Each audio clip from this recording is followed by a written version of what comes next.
DK Suresh ಸೋಲಿಗೆ ಸಿದ್ದರಾಮಯ್ಯ ಮತ್ತು team ಕಾರಣ. ಬಿಜೆಪಿ ಶಾಸಕ ಸುರೇಶ್ ಗೌಡ ಸ್ಫೋಟಕ ಹೇಳಿಕೆ ಕೊಟ್ಟಿದ್ದಾರೆ. ಸಿದ್ದರಾಮಯ್ಯ ಸಿಎಂ ಆಗಿ ಮುಂದುವರಿಯೋದಕ್ಕೆ ಈ ಷಡ್ಯಂತ್ರವಾಗಿದೆ ಅಂತ ಬಿಜೆಪಿಯ ಶಾಸಕ ಸುರೇಶ್ ಗೌಡ ಸ್ಫೋಟಕ ಹೇಳಿಕೆ ನೀಡಿದ್ದಾರೆ.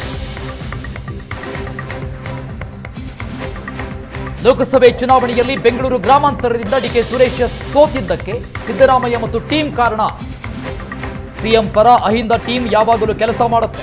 ಆ ಅಹಿಂದ ಟೀಮ್ ಡಿಕೆ ಸುರೇಶ್ರನ್ನ ಸೋಲಿಸಿದೆ. 2 ಲಕ್ಷ ಮತಗಳ ಅಂತರದಿಂದ ಸೋಲಿಸುತ್ತಾರೆ ಎಂದಿದ್ದೆ. ಇದು ಡಿಕೆ ಬ್ರದರ್ಸ್ ವಿರುದ್ಧ ಸಂಚಿನ ಒಂದು ಭಾಗ ಅಂತ ಹೇಳಿದ್ದಾರೆ ಬಿಜೆಪಿ ಶಾಸಕ ಸುರೇಶ್ ಗೌಡ. ಡಿಕೆ ಶಿವಕುಮಾರ್ ಮುಂದೆ ಸಿಎಂ ಆಗಬಾರದು, ಇನ್ನು ಕಾಂಗ್ರೆಸ್ನಲ್ಲಿ ಒಳಜಗಳ ಶುರುವಾಗುತ್ತೆ ಅಂತ ಸುರೇಶ್ ಗೌಡ ಬಾಂಬ್ ಹಾಕಿದ್ದಾರೆ.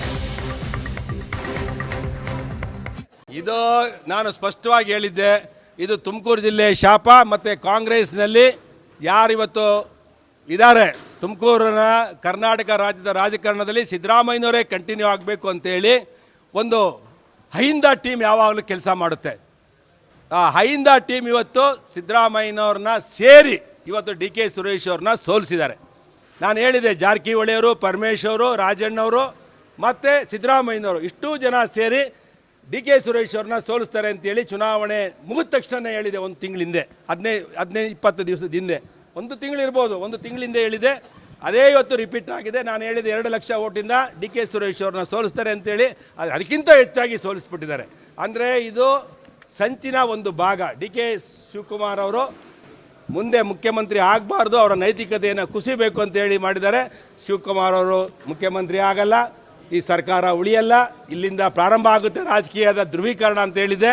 ಕಾಂಗ್ರೆಸ್ನಲ್ಲಿ ಇನ್ನರ್ ಫೈಟ್ ಸ್ಟಾರ್ಟ್ ಆಗುತ್ತೆ ಅಂತೇಳಿ ಇವತ್ತು ಇಲ್ಲೂ ಪ್ರಾರಂಭ ಆಗಿದೆ. ಬೆಂಗಳೂರು ಗ್ರಾಮಾಂತರ ಜೊತೆಗೆ ಅಲ್ಲಿ ಬೆಳಗಾಮಲ್ಲಿ ಚಿಕ್ಕೋಡಿ.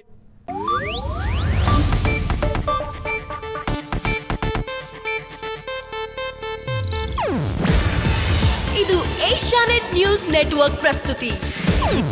ನೀವು ನೋಡ್ತಿದ್ದೀರಾ ಏಷ್ಯಾನೆಟ್ ಸುವರ್ಣ ನ್ಯೂಸ್.